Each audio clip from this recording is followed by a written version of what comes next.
ఆయన విల్లు కూడా చదివాను. అది ఇంకొంచెం ఇంకా వివరంగా ఉంది.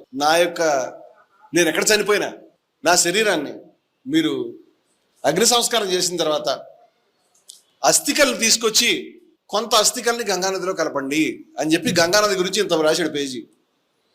నాకేమి మత విశ్వాసాలు దాన్ని బట్టి ముక్తి అది కాదు. గంగానది అండి నా యొక్క ప్రాణం, నా ఊపిరిలో భాగం. గంగా యమునలో ఒడ్డున పెరిగాను నేను. గంగా యమునను చూస్తూ ప్రాచీనమైనటువంటి మన మహనీయులు ఎంతమంది ఉన్నారో వాళ్ళ వారసత్వం తలుచుకుంటూ పెరిగాను. అంచేత నా అస్థికల్లో కొంత భాగాన్ని గంగానదిలో కలవనివ్వండి. మిగతా అస్థికల్ని మీరేమనుకోకండి, ఒక ఏరోప్లేన్ కానీ ఒక హెలికాప్టర్ కానీ తీసుకుని దేశంలో పంట పొలాల్లో అక్కడక్కడ జల్లించండి. దీంట్లో కూడా మత విశ్వాసాలు లేవు. ఎందుకంటే ఈ మట్టిని ప్రేమించండి, ఈ మట్టిలో కలిసిపోవాలి, ఈ మట్టిలో మొలకెత్తాలి. భారతదేశం యొక్క పుత్రుడిని నేను అని చెప్పాను. అటువంటి మనిషిని నువ్వు హిందువా కాదో చెప్తున్నావు. దేశ